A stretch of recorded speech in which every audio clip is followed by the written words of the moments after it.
Já vás srdečně zvu na sraz fanoušků a studentů Polymerové školy online, který proběhne 16. května 2015. Kdy, jak už jsem řekla, 16. května 2015 v Brně v Bobby centru, adresu vidíte na obrazovce. Kdo tam bude? Budou tam lektoři, studenti, fanoušci a také hosté milí, jak zakoupením základní nebo VIP vstupenky.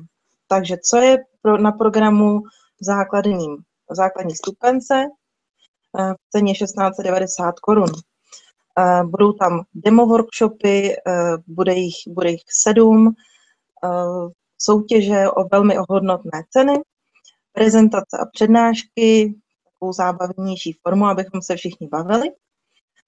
Vyhodnocení soutěže rozlišovák o účast na FIMO sympoziu v září 2015. O tom rozlišováku a této soutěži ještě budu později hovořit. Skládání polymerového domina. Na to mám také prezentaci, o to vám také povím později. Bude to taková společná hra. V ceně je také oběd a 2x menší čerstvení a mnoho dárků od společnosti Stadler. Na koho se tam můžete těšit v rámci tohoto základního programu? Bude tam Sabine Becker se na vás těšit se svým demo workshopem. Andrejka Zajacová také bude mít pro vás připravený zajímavý demo workshop. Lenka Houtke s workshopem demo. Samozřejmě nebude chybět ani Evička Hašková se svým demo workshopem. Ten si pro vás také připravila Pavla Čepelíková a Nemravka. A další zahraniční velmi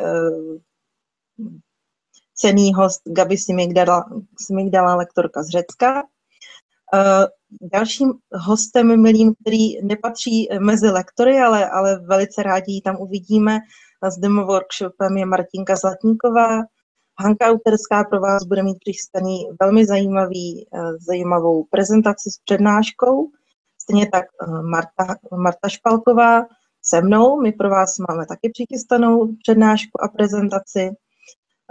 Monika Brídová se svojí dcerou Dominikou si pro vás přichystali zajímavou soutěž. Jejíž jednou z cen bude i líčení od naší vizážistky Kitchenhorské.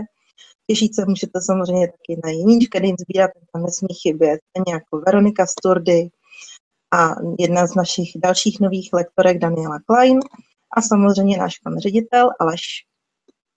A co vás čeká, pokud si zakoupíte VIP vstupenku v ceně 4200 korun, takže bude tam samozřejmě program stejný jako u základní vstupenky.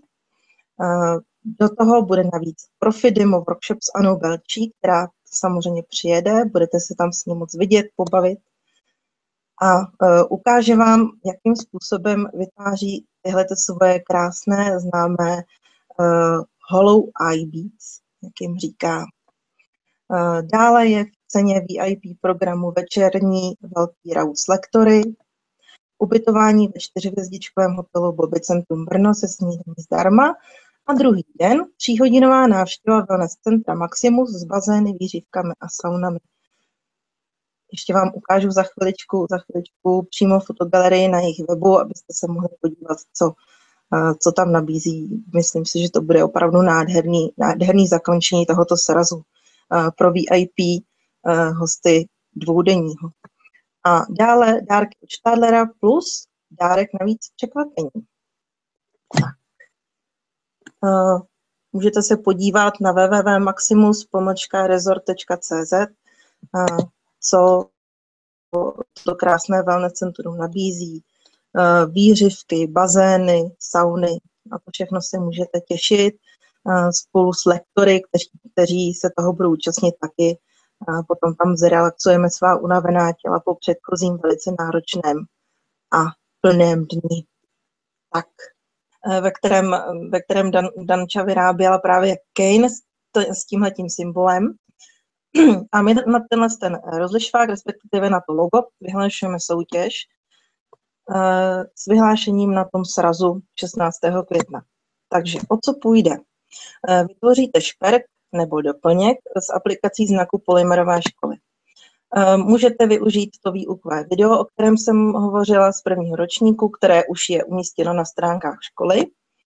Tady vidíte jeho náhled. Ten šperk či doplněk by měl být co nejoriginálnější a samozřejmě nositelný, takže je jen a jen na vás, jakým způsobem tam to logo použijete. Jestli to bude jenom nějaký malinký logo nebo velký, jestli to bude jako celý šperk, nebo to bude jenom malá součást, ale důležité je, aby tam to logo bylo někde stvárněné. Podmínkou registrace v soutěži je samozřejmě účast na tom srazu a fotografie těchto šperků či doplňků posílejte nejpozději do 30. dubna 2015 na známou adresu polymerovaškola.cz. Následně to se bude dít. Přijaté fotografie vyhodnotí všichni lektoři Polymerové školy a vyberou 3 nejzdařilejší a nejoriginálnější. Proto dáváme tu uzávěrku v podstatě více než 2 týdny před tím samotným srazem, abychom měli čas oslovit všechny ty lektory a aby oni byli schopní, doufám, z toho obrovského množství, které nám přijde, vybrat právě ty 3 nej. Tak vyhlášení proběhne tedy na srazu, jak jsem řekla. Podmínkou ocenění bude, abyste měli ten rozlišovák viditelně na sobě, což je v podstatě i takový doplněk, prostě, který bude znamenat to, že k té škole skutečně příslušíte, ale právě tím, že každý ten rozlišovák doufáme, každý ten doplněk bude jiný, tak to nebude takové to stádečko, kdyby měli všichni to stejné. Takže o to jde být originální, ale zároveň vyjádřit tu příslušnost k naší škole. Ceny, jak už víte, první místo bude vstupenka na Fimosymposium, které bude v září. Druhé místo Relax Weekend pro 2 osoby. A třetí místo balíček výrobků od Stadlera v hodnotě 2000 korun. Tak, toliko k tomu rozlišováku. A teď, abyste neměli pocit, že toho budete vyrábět málo, jo, tak ještě jsme pro vás vymysleli takovou hru, abychom se tam bavili i takhle trošičku jinak. A to, že budeme vyrábět domino. Tady už vidíte nějaké ukázky, jak by to domino zhruba mohlo vypadat. Tak jde o to, že si budeme hrát.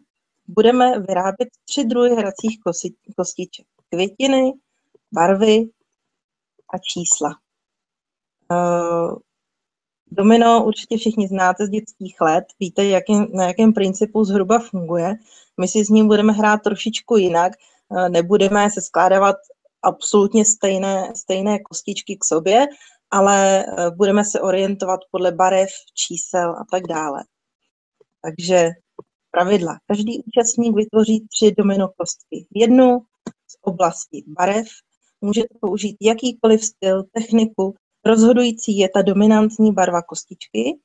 Květiny, opět jakýkoliv styl, technika, zase se bude rozhodovat podle dominantní barvy kostky, takže tam je poměrně dost široká škála, jakým způsobem můžete tu domino kostičku vytvořit.